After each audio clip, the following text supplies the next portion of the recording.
Baik, saya lanjutkan di sesi kedua, yaitu tentang ekosistem industri kreatif.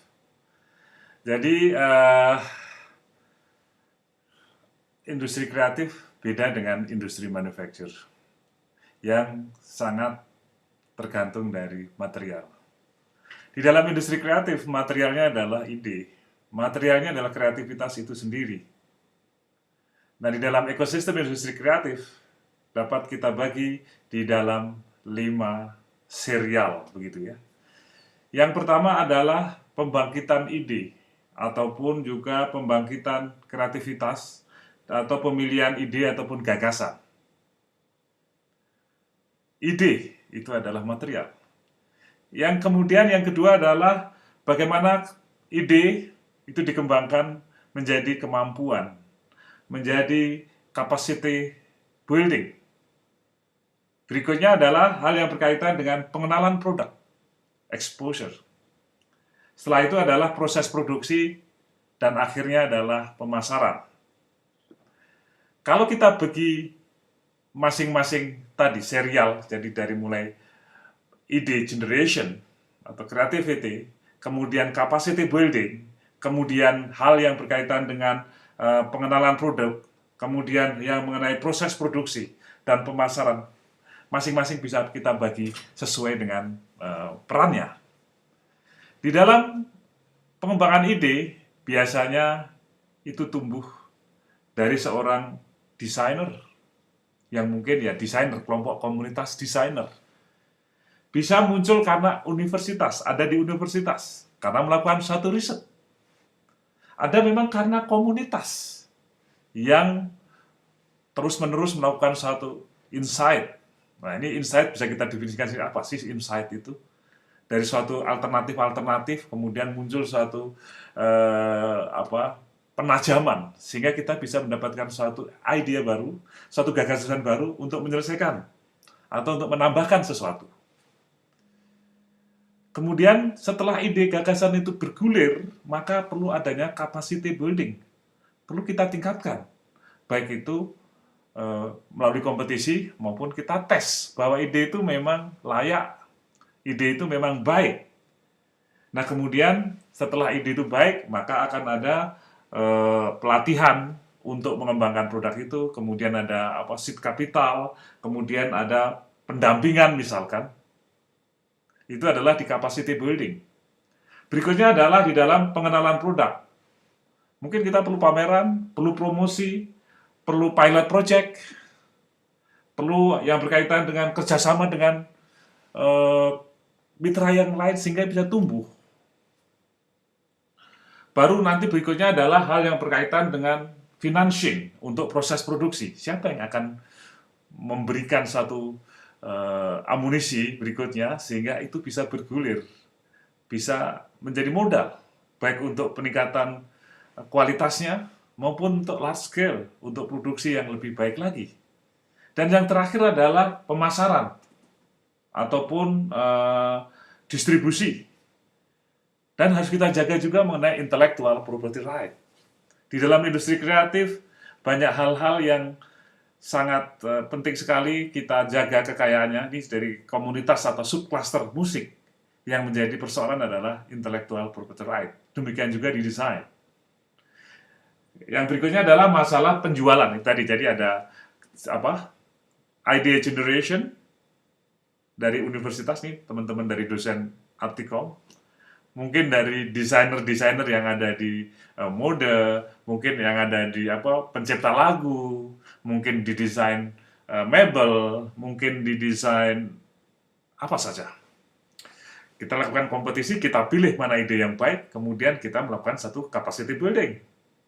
Kita financing, kita produksi, kemudian IPR-nya bagaimana, kemudian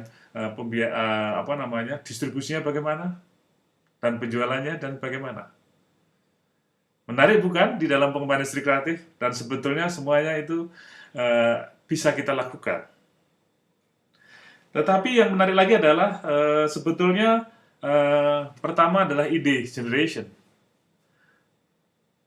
Nah, ada satu climate ataupun satu ekosistem dari suatu kreativitas sehingga menjadi satu produk. Ada yang punya pendapat bahwa kreativitas itu ya sesuatu yang beda. Tetapi kalau dia punya value yang bisa dikomersialisasikan, maka menjadi inovasi. Nah, generating idea inilah yang perlu kita tumbuhkan. 1000 idea, mungkin hanya 1 atau 2 yang bisa ke mass production. Nah, bagaimana menghasilkan ide-ide ini? Research and development di universitas dan sebagainya. Creative thinking perlu kita tumbuhkan sebagai bagian dari invention kalau di inovasi. Ada satu taktik-taktik untuk menghasilkan satu idea. Ada suatu climate, sedemikian rupa ada suatu kebebasan, atau malah ditekan. Orang yang ditekan itu juga akan menghasilkan suatu kreativitas-kreativitas tertentu. Nah, kreativitas-kreativitas itu tadi kalau kita teruskan, maka perlu peningkatan kualitas, customisasi, packaging, dan sebagainya. Nah, dengan demikian, maka ide-ide kita bungkus, kita kembangkan di dalam suatu skala produksi, itulah namanya innovation, sehingga akan muncul new product. New product di pasar ada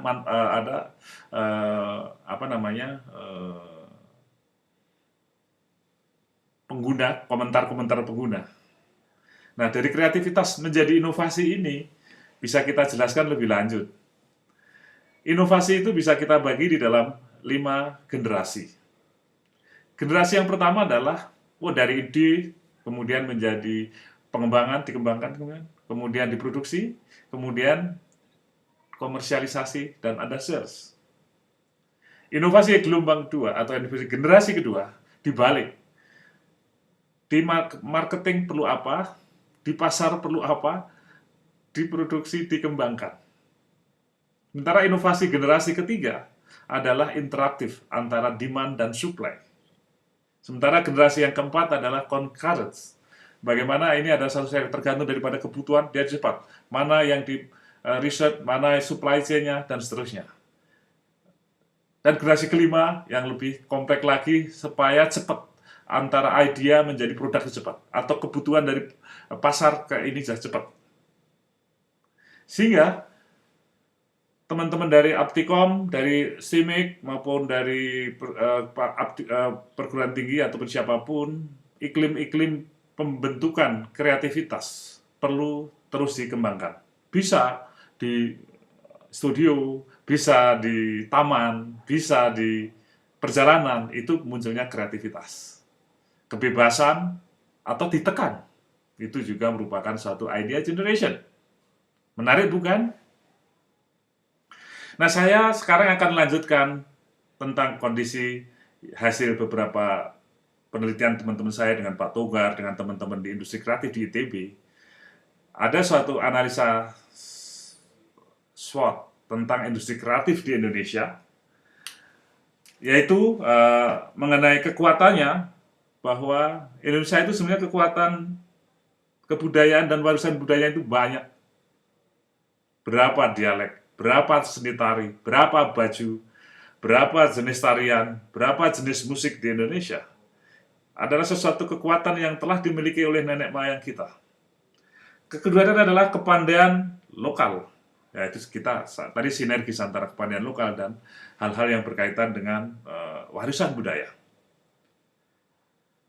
Namun demikian, banyak kelemahan-kelemahan yang ada di ekosistem Indonesia. Entah pendidikan dan pelatihan yang kurang bagus, yang hasilnya memang belum bisa maksimum untuk menghasilkan tadi ekosistem industri kreatif. Berikutnya adalah tidak adanya perlindungan dan ekosistem industri kreatif yang baik. Kelemahan berikutnya adalah infrastruktur untuk industri kreatif masih kurang. Bagaimana kita memproduksi, bagaimana kita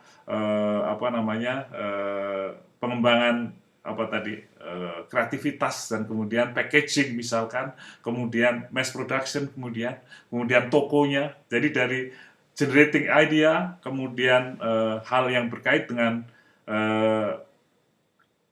financing mungkin, dan infrastruktur lain. Nah, sementara itu ancaman adalah kebanjiran produk dan tenaga kerja asing di dalam industri kreatif, dan krisis identitas juga. Makanya saya juga selain bicara dalam konteks ini, kita bicara dalam C generation. Apa sih C generation? Nah, pada waktu saya masih setingkat SD ataupun SMP ataupun SMA, itu main di sungai ataupun di lapangan sepak bola teriak-teriak. Tahu saya nonton ketoprak, nonton wayang kulit, nonton wayang orang. Pengetahuan saya hanya di paling kecamatan, SD, SMP. Tetapi ya apa namanya, kita tidak tahu dunia seperti apa. Telepon langsung aja tidak ada, tahun 70-an itu. Nah, sekarang anak-anak yang sudah pandai menggunakan gadget dan menggunakan broadband akses di kamar kecil aja sudah cukup. Informasi yang mengalir kepada anak-anak muda, anak-anak SD, anak SMA, itu apa namanya,